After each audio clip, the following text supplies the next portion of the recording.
morning, and thank you so much for joining me again for another concert where all you have to do is sit back and relax for half an hour. I decided to create a concert called Summer Dances after the beautiful weather we've been having recently, and so feel free to dance around your living room. You've not got anyone to worry about watching you, but obviously I can't see you, which is very sad, but please do chat in the comments below and I look forward to reading them later. I'm going to start by playing a couple of movements from one of Bach's orchestral suites. He wrote 4 of them, and a suite is literally a collection of dance movements. The second orchestral suite was written for flute and harpsichord and strings, and the last 2 movements are especially popular. They are called minuet and badinerie. A minuet is a type of elegant court dance, and it had very small steps, and that's probably where the word minuet comes from. And I guess if you imagine the sort of outfits they wore in the 17th century when minuets were very fashionable, you can imagine why they're very small, elegant steps. The badinerie, well, the word literally means jesting, and it's quite a fun way of ending off quite a serious piece of music. Being in a minor key, minor keys have a tendency to sound quite melancholy. The word badinerie also shares its root with the word badinage, and the music for me does bring to mind a very sort of jokey, humorous conversation with lots of overlapping comments, lots of laughter. It sort of reminds me of Zoom meetings.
The wonderful John Rutter, who lives and works in Cambridge, decided to compose a suite that was based on the same instruments as this Bach suite.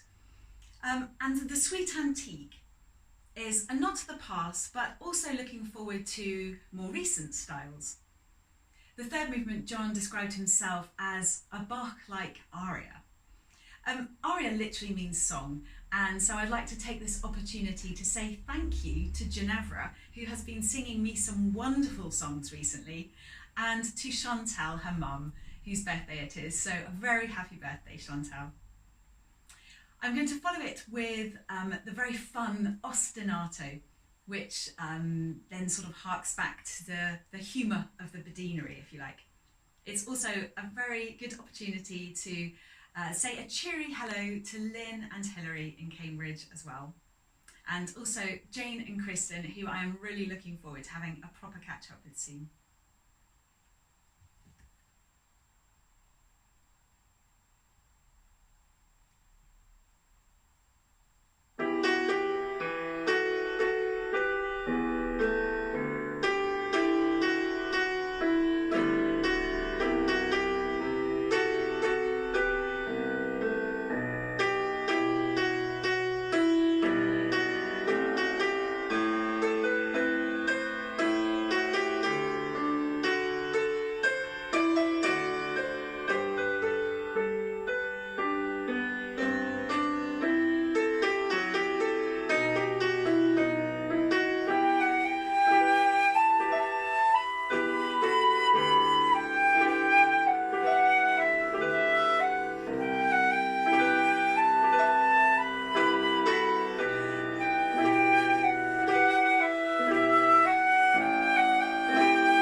love to programme something in every concert I do by a living composer, and I really like inviting them to come along and introduce their piece. Obviously, that's sadly not possible at the moment, but I'm really pleased not just to have one but two today. So obviously John Rutter and Charles Matthews now. I decided to play this piece by Charles because Charles was an organ scholar at Cambridge, so that ties in really nicely with the Suite Antique.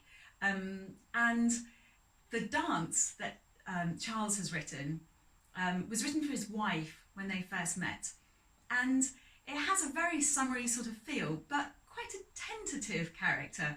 And I don't know whether this was intentional at all, or whether this is just me reading something into it that's not there. But when I play it, it almost represents for me the sort of the dance and the tentative hopefulness of courtship. So I'd be interested to know what you think too.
I'd like to play a piece of music by Debussy now, En Bateau. En Bateau is a setting of a poem by a French lyric poet, Paul Verlaine. I'm sure I've pronounced that wrong, so I do apologise. Paul had an incredibly vivid life. He sent his first poetry to Victor Hugo when he was only 14 years old, and eventually ended up leading the symbolist French poetry movement. When he was still quite young, he was married with a child and completely abandoned his family to go and run around northern France and Belgium with his best friend. But then very soon afterwards, he ended up going to prison for wounding that same friend with a gunshot wound that happened during a bit of an emotional outburst. He eventually ended up in Bournemouth, rather randomly, which is where I went to school. So it's an opportunity to say hello to everyone who's still living down in the south, and hello to everyone at Talbot Heath School. Rather surprisingly, En Bateau is actually a very calm, peaceful, relaxing piece of music, and I think some of my happiest times have been at sea, and so when I play this, I can picture some of the beautiful places that I've visited, some of the warm, sunny places that I've visited. And also I like to picture the sun dancing on the waves as I play.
Erik Satie wrote 3 gymnopedies, and it's rather a strange word, and it's taken from a Greek word, which is the word for an annual festival where the men would dance. Now, there's a bit of conjecture now whether the men were dancing naked or just without weapons, so I leave that for you to decide. Unusually for dance pieces, Satie marks these gymnopedies to be played slowly and painfully. There are deliberate dissonances in the music, and it creates a very moving and reflective atmosphere. I'm sure you know it, and so I'm going to play the first gymnopedy for you.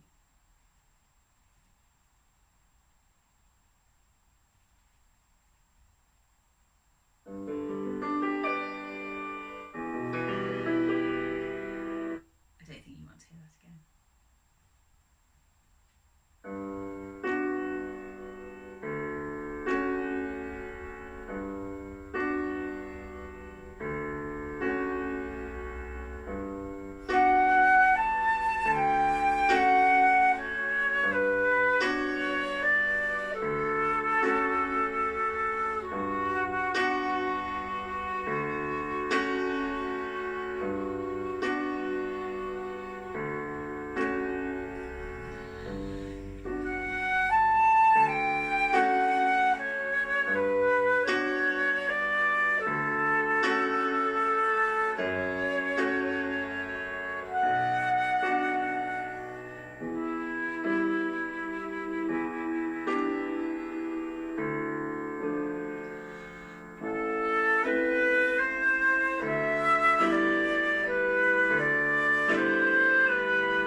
If you've enjoyed this concert, then please do share this YouTube channel and in particular this concert with your friends so that they can watch as well.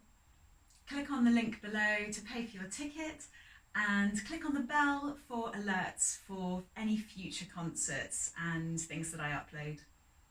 And now I'd like to leave you with some energy for the weekend. We have a lot to thank Astor Piazzolla for. So tangos originally were created just to dance to, And Astor Piazzolla was the first composer to create tango music for the concert hall. His music brings sunshine, vibrancy and colour to any of the rainiest of days. These were written nearly 100 years after the Gymnopédies. Histoire Du Tango was published, and it's literally the story of tango. It's another suite, a collection, and there are 4 movements. And I fell in love with it when I was researching flute and guitar music with the very wonderful Sarah Freestone when we were making a CD together. When I perform this with a pianist, it's obviously got to have a very different sort of character because of the different ways that the sounds are made on a guitar and the much more increased resonance of a piano. So you can't play quite as fast, it doesn't have such a percussive sort of effect. But it's still just as wonderful, just as exciting to play. So I'm going to play the first movement for you, which is set in 1900 in a bordello.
for joining me.